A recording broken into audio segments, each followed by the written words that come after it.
जय गणपति बप्पा। आइए आज हम जानेंगे गणेश महापुराण के चतुर्थ अध्याय के बारे में, चौथे अध्याय के बारे में।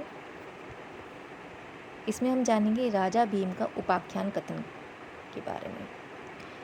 सूत जी बोले, हे शौनक, भृगु जी ने सोमकांत से पुनः कहा, हे महाराज, आप श्री गणेश्वर का अन्य उपाख्यान तुम्हारे प्रति कहता हूँ। विदर्भ देश की घटना है। उसकी राजधानी कौंडिन्यपुर थी। वहाँ भीम नामक एक प्रसिद्ध राजा राज्य करता था। उसकी पतिव्रता पत्नी का नाम चारुहासिनी था। उनका दाम्पत्य जीवन सुखपूर्वक व्यतीत हो रहा था, किंतु बड़ी आयु होने पर भी संतान न होने का दुख उन्हें पीड़ित करता था। तब राजा ने सोचा कि इसके लिए कोई उपाय करना चाहिए। ऐसा निश्चय कर उसने अपना राज्य अपने विश्वास पात्र आमत्य को सौंप दिया और उससे कहा, जब तक मैं ना लौटूं तब तक सावधानी पूर्वक प्रजा पालन और देश की सीमा की रक्षा करते रहना। अमात्य ने आदेश पालन का वचन दिया तो राजा वहां से निश्चित होकर वन को चल दिया। वह राजा वन में भ्रमण करता हुआ विश्वामित्र जी के आश्रम में जा पहुंचा और महर्षि को प्रणाम कर बैठ गया। महर्षि ने देखकर पूछा, तुम कौन हो? यहाँ किस प्रयोजन से आए हो? अपान पूर्ण परिचय दो। राजा बोला, प्रभु, मैं कौंडिन्यपुर में रहता हुआ विदर्भ देश पर शासन करता था। मेरा नाम भीम है। मेरी वृद्धावस्था हो गई तो भी कोई संतान नहीं हुई, इसलिए आपकी सेवा में उपस्थित हुआ हूँ। मैं नहीं जानता कि मुझ जैसे कर्तव्यनिष्ठ एवं धर्मज्ञ व्यक्ति को भी इस दुर्भाग्य की प्राप्ति क्यों हुई है। महर्षि ने कहा, हे राजन, तुमने पूर्व जन्म में श्री गणेश्वर का निरादर किया। उसी के फलस्वरूप तुम इस जन्म में संतानहीन रहे हो। यदि उनको प्रसन्न कर लो तो तुम्हें अब भी संतान की प्राप्ति हो सकती है। राजा ने जिज्ञासा की, महामुने, मुझे मेरे पूर्व जन्म के वृत्तांत सुनाने की कृपा कीजिए कि मेरे द्वारा भगवान गणेश्वर का निरादर कैसे हो गया था। विश्वामित्र जी बोले, महाराज, तुम्हारे कुल में बहुत पहले भीम नामक एक अन्य प्रतापी पुरुष हुआ था। उसकी पत्नी अत्यंत सुंदर और पतिव्रता थी। उससे एक पुत्र की प्राप्ति हुई जो गूंगा, बहरा और विकलांग था। उसके शरीर से दुर्गंध आती थी। माता पिता ने उसका नाम दक्ष रखा। अनेक प्रयत्न करने पर भी वह बालक मूर्खता और बधिरता के दोष से मुक्त न हो सका। हे राजन, किसी ने राजा से कहा कि यदि बालक अपनी माता के साथ तीर्थाटन करे तो संभव है कि बालक का रोग दूर हो जाए। उसके परामर्श पर राजा के आदेश से रानी अपने पुत्र को लेकर तीर्थ यात्रा को चल पड़ी। मार्ग में चोरों ने उसे लूट लिया, इसलिए उसके पास जीवन यापन के लिए भी धन नहीं रहा। तब उसने एक शिव मंदिर में शरण ली और बालक को वहीं छोड़कर भिक्षा के लिए गांव में चली गई। तभी उस मंदिर में एक धर्मज्ञ ब्राह्मण आया। उसके शरीर का स्पर्श करके प्रवाहित होने वाली वायु के स्पर्श से बालक का शरीर रोगमुक्त हो गया। रानी लौटकर शिवालय में आई तो अपने पुत्र को सर्वांग सुंदर और रोगमुक्त देखकर बहुत प्रसन्न हुई। उसने ब्राह्मण देवता का पता लगाया तो ज्ञात हुआ कि वह गणेश जी का उपासक था। उसने रानी को गणेश जी की उपासना का उपदेश दिया। अब माता और पुत्र दोनों ने भगवान गणेश की उपासना की, जिससे प्रसन्न होकर गणेश जी ने स्वप्न ने कहा कि तुम मेरे परम भक्त महर्षि मुद्गल के पास जाओ, उनसे तुम्हें समस्त अभिष्टों की प्राप्ति हो सकती है। महर्षि भृगु ने कहा, हे सोमकांत, विश्वामित्र जी ने भीम को आगे का वृत्तांत सुनाते हुए कहा कि वे दोनों मुद्गल आश्रम की खोज में बहुत समय तक अरण्यों में भटकते रहे। तब एक दिन बड़ी कठिनाई से उन्हें वह आश्रम मिला। वहां आकर उन्होंने अपान सब वृत्तांत सुनाया तो महर्षि ने श्री गणेश्वर के एकाक्षरी गंग के अनुष्ठान का उपदेश दिया। राजा भीम ने जिज्ञासा की, महामुने, आपके मुख से यह चरित्र सुनकर मुझे आश्चर्य हो रहा है। एक ब्राह्मण के शरीर के स्पर्श से बहने वाली वायु के स्पर्श मात्र से वह बालक रोग रहित और सुंदर कैसे हो गया? इसका समाधान करने की कृपा कीजिए। विश्वामित्र जी बोले, राजन, प्रभु की इच्छा से जो कुछ भी हो जाए वही संभव है। उसमें आश्चर्य ही कैसा? भगवान गजानन चाहे तो किसी भी निमित्त से अभीष्ट प्रदान कर सकते हैं। देखो, एक समय की बात है, सिंधु देश के पल्ली नामक ग्राम में एक धनिक वैश्य रहता था। उसका नाम कल्याण था। एक दिन वह वणिक पुत्र अपने मित्रों के साथ वन में गया। वहाँ एक ऐसी शिला देखी जिस पर कोई मूर्ति सी अंकित थी। उन्होंने उसे गणेश्वर नाम देकर पूजन आरंभ किया और सबने मिलकर वहाँ एक मंडप बनाकर उत्सव मनाने की योजना बनाई। उस दिन से अपने सब मित्रों के साथ वह वणिक पुत्र रात दिन वहीं रहकर गणेश जी की उपासना करने लगा। जब वे घर के नहीं पहुँचे तो माता पिता को चिंता हुई और पता लगाने आए कि वे कहाँ हैं और क्या करते हैं। तब बालकों को उपासना आदि में लगे देखकर उनके माता पिता आदि ने कल्याण से कहा कि तुम्हारे पुत्र ने हमारे बालकों को भी पागल बना दिया है। जो अरण्य में पड़ी हुई शिला का पूजन व आराधना कर रहे हैं, इसलिए तुम अपने पुत्र को रोको, अन्यथा हमें उसके साथ कठोरता का व्यवहार करना पड़ेगा। यह सुनकर कल्याण ने उस मंडप को गिरा दिया और अपने पुत्र को मारने लगा। उसने उस गणेश शिला को उठाकर दूर फेंका और समस्त बालकों को वहां से भगा दिया। हे राजन, इससे वणिक पुत्र बल्लाल को बड़ा मानसिक कष्ट पहुंचा। उसने पिता से हाथ जोड़कर निवेदन किया, पिताजी, आप मुझे कितना भी भारी दंड दे दीजिए, किंतु उन सर्वात्मा भगवान गणाध्यक्ष का निरादर मत कीजिए। वे प्रभु समस्त कल्याणों के देने वाले हैं। अपने भक्तों के सभी विघ्नों का भी हरण करते हैं। उनके समान अन्य कोई बड़ा देव नहीं है। वैश्य ने क्रोधावेश में कहा, मूर्ख, यह पत्थर को सर्वात्मा कहता है। देखूंगा तेरा गणाध्यक्ष तेरे विघ्नों को किस प्रकार दूर करता है और तुझे बंधन से कैसे छुड़ाता है। कल्याण ने अपने पुत्र को एक पेड़ से दृढ़ता पूर्वक बांध दिया और बोला, अब भी अपनी भूल स्वीकार कर और गणेश की भक्ति छोड़कर अपने कार्य में लग जा। किंतु पुत्र ने पिता की बात स्वीकार नहीं की तो वह उसे गाली देता चला गया। इस बालक को अपने पिता की निष्ठुरता पर क्रोध आ गया और उसने उसे शाप दे डाला, तुमने मुझे इस निर्जन वन में अकेला ही निर्दयता पूर्वक बांधकर छोड़ दिया है। इसके फलस्वरूप तुम बहरे, गूंगे, अंधे और विकलांग होंगे। बहुत समय बीत गया। वृक्ष से बंधा रहने के कारण बालक थक गया और रस्सी से बंधन उसके कोमल अंगों में गड़ गए। इससे अत्यंत पीड़ित होकर वह भगवान गजानन को पुकारने लगा और अंत में उनकी ओर से भी निराश हो गया तो उसने आत्मघात करने का निश्चय किया। वह वृक्ष से ही सिर मारने लगा। उससे मस्तक में घाव हो गए। तब वह बालक पीड़ा और निराशा के कारण रोता हुआ बोला, विघ्नेश, आपके भक्त पर ऐसा महान संकट है और आप सुनते नहीं। पता नहीं आप कहीं हैं भी या नहीं।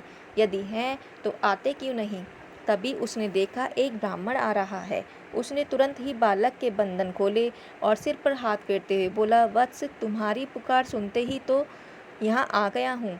तुमने पिता को जो शाप दिया है वह सत्य होगा और यह स्थान तुम्हारे नाम पर बल्लाल विनायक के नाम से प्रसिद्ध हो जाएगा। इधर कल्याण का शरीर उसी समय से रोगग्रस्त हो गया। उससे दुर्गंध आने लगी। वह बहरा, गूंगा और विकलांग हो गया। उसकी दशा देखकर पत्नी को बहुत दुख हुआ। वह पुत्र को देखने के लिए अरण्य में गई तो वहाँ उसे गणेश्वर के पूजन में लगा देखा। इससे उसके मन में बड़ी प्रसन्नता हुई। उसने पुत्र से कहा, पुत्र, यह तो तू बड़ा मंगल कार्य कर रहा है, परंतु तुम्हारे पिता की दशा बहुत दारुण हो गई है। उन्हें भी चलकर देखना चाहिए। वत्स, माता पिता की आज्ञा मानना भी पुत्र का परम कर्तव्य है। बल्लाल ने उसी प्रकार शांतिपूर्वक बैठे रहकर कहा, हे जननी, संसारिक माता पिता तो अनित्य हैं, यथार्थ माता पिता तो भगवान गणेश्वर ही है, जिनकी मैंने शरण ले ली है। इन्हीं भगवान का निरादर करने के कारण पिताजी को ऐसी दशा प्राप्त हुई है। अब उनकी सेवा करना तुम्हारा भी कर्तव्य है, क्योंकि पत्नी के लिए पति की सेवा की ही सर्वोपरि है। माता ने कहा, हे पुत्र, अपने जन्मदाता पिता को शाप से मुक्त कर दो। मैं तुम्हें से विनती करती हूँ। यह सुनकर बल्लाल ने कहा, जननी, मैं तो अब कुछ भी नहीं कर सकता। अगले जन्म में तुम एक राजा की महारानी बनोगी, किंतु तुम्हारा पुत्र गूंगा, बहरा, विकलांग और दुर्गंधि युक्त होगा। उसके कारण तुम्हारा पति उस पुत्र के साथ तुम्हें भी घर से निकाल देगा। फिर एक शिवालय में एक गणपति भक्त ब्राह्मण के स्पर्श से तुम्हारे उस दक्ष नामक पुत्र का शरीर निरोग और सुंदर हो जाएगा। हे राजन, यह समस्त घटना चक्र उसी वाणी के अनुसार घटित हुआ था। विश्वामित्र जी बोले, हे राजन, अब आगे का वृतांत सुनो। कौंडिन्यपुर नगर के निकट ही एक महावन था, जिसमें भगवान गणाध्यक्ष का एक प्राचीन मंदिर विद्यमान था। दक्ष ने उस मंदिर में जाकर गणेश्वर के एकाक्षरी मंत्र का जाप आरंभ किया। इसी मध्य उसने अपने को हाथी पर सवार देखा। वह स्वप्न उसने माता को सुनाया तो वह बोली, पुत्र, स्वप्न तो बहुत ही सुंदर है। हाथी के दर्शन का अर्थ हुआ भगवान गजानन का दर्शन, और हाथी की सवारी का अर्थ हुआ राज्य पद की प्राप्ति। आइए जानते हैं काल की गति विचित्र होती है के बारे में। मुनीश्वर आगे बोले, हे राजन, काल की गति बड़ी विचित्र है। यह अनुकूल चलता है जो तो समस्त सौभाग्यों की प्राप्ति कराता है, और प्रतिकूल चलता है तो नष्ट कर देता है। देखो, कौंडिन्यपुर में उस समय चंद्रसेन नामक राजा राज्य करता था। उसकी मृत्यु अकस्मात हो गई। नगर में सर्वत्र शोक छा गया। राजा की सदाचारिणी पत्नी सुलभा पति के वियोग में मूर्छित हो गई। तभी एक वैद्य ब्राह्मण ने आकर कहा, जिसकी जितनी आयु होती है वह उतना ही जीवित रहता है, इसलिए शोक व्यर्थ है। फिर जो मर गया उसका संस्कार तो करना ही चाहिए, अन्यथा सद्गति कैसे होगी। जो केवल शोक का दिखावा करते हैं वह अवश्य स्वार्थी हैं, इसलिए राजा का संस्कार करना ही उसके प्रति सच्ची प्रीति प्रदर्शित करना होगा। राजा का कोई पुत्र या परिवारजन नहीं था, इसलिए प्रधान आमत्य ने उसका मृतक संस्कार किया, और फिर सब आमत्य बैठकर विचार करने लगे कि किसे राजा बनाया जाए। तभी महर्षि मुद्गल वहां आ गए, और आमत्यों के पूछने पर महर्षि ने कहा, गज अपनी सूंड जिसके कंठ में माला पहनाए, उसी को राजा बनाना चाहिए। इसके लिए आप लोग एक उत्सव का आयोजन करके राजा का चयन कर लो। महर्षि की आज्ञा अनुसार शुभ दिन देखकर उत्सव का आयोजन किया गया, जिसमें सहस्त्रों व्यक्ति उपस्थित हुए।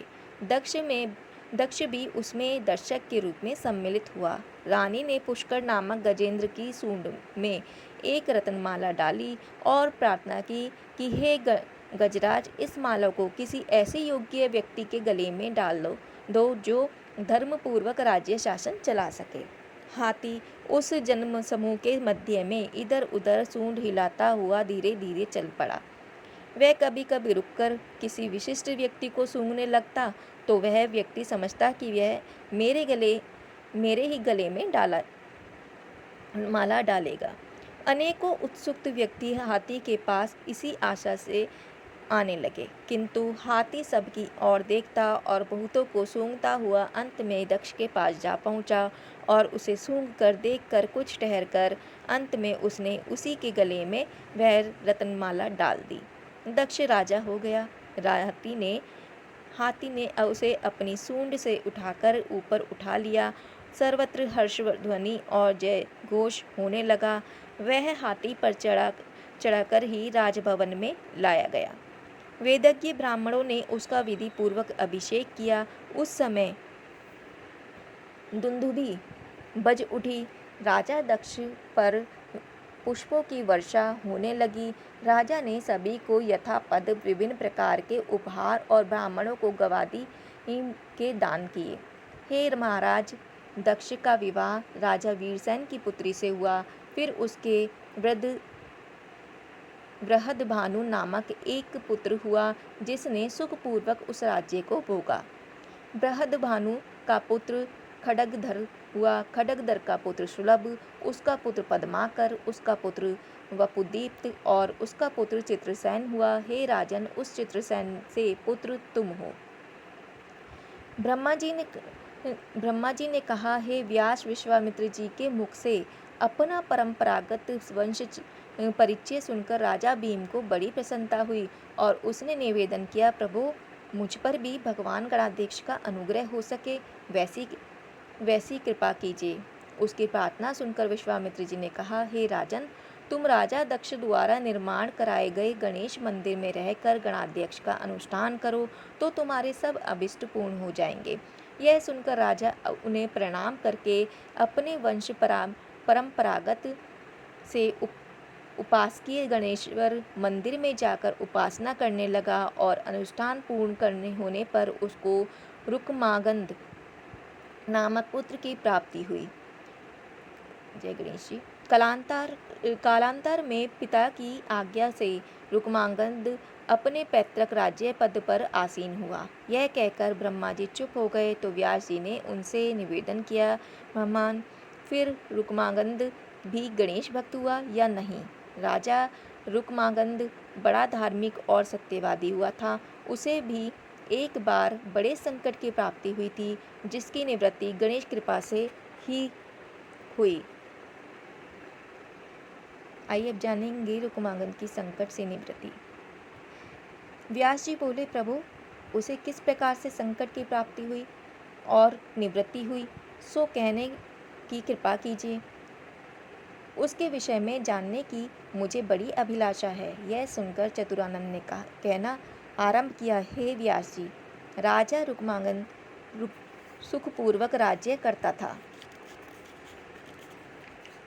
एक दिन वह शिकार के लिए वन में गया और शिकार ना मिलने पर इधर उधर भटकने लगा। तभी उसे वाचकनवी ऋषि का आश्रम दिखाई दिया। वह उस आश्रम में गया तो वहाँ ऋषि और उनकी पत्नी मुकुंदा दिखाई दिए।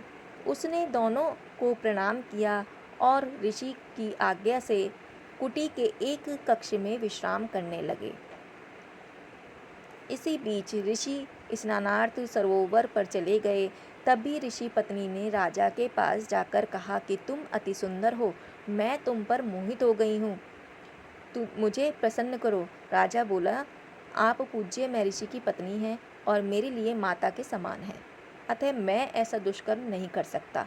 यह सुनकर मुकुंदा ने उसे शाप दे दिया कि तूने मेरा तिरस्कार किया है, इसलिए कोढ़ी हो जाएगा। राजा उसी समय कोढ़ी हो गया। वह बड़ा दुखी हुआ और सोचने लगा, मैंने धर्म का पालन किया तो भी मेरी ऐसी दशा हो गई। अब ऐसे घृणित जीवन में कोई लाभ नहीं। ऐसा निश्चय कर वह एक वट वृक्ष के नीचे बैठकर प्रायोपवेशन करने लगा।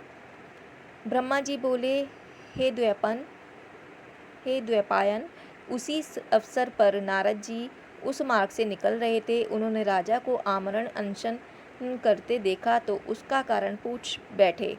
राजा ने उन्हें सब बात बताई तो उसे निर्दोष जानकर दया आ गई और बोले कि विदर्भ राज्य में चिंतामणि गणेश नामक एक प्रसिद्ध देवालय है। वहीं गणेश प्रतिमा के समक्ष ही गणेश कुंड है। उसमें जो कोई स्नान करता है वह रोग मुक्त हो जाता है। इसलिए तुम भी ऐसा ही करो।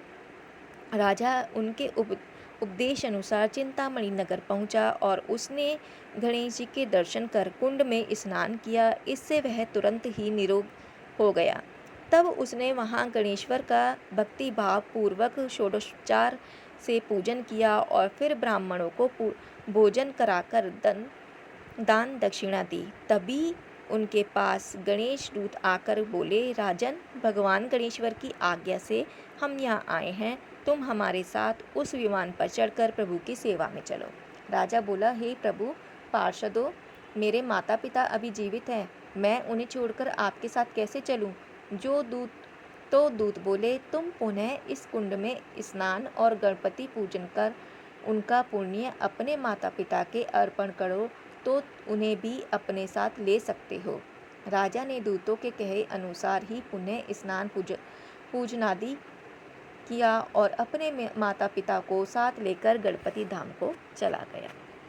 जय गणेश जी। आज चौथा अध्याय यहीं पे समाप्त होता है और फिर कल से आएंगे 5वें अध्याय के साथ।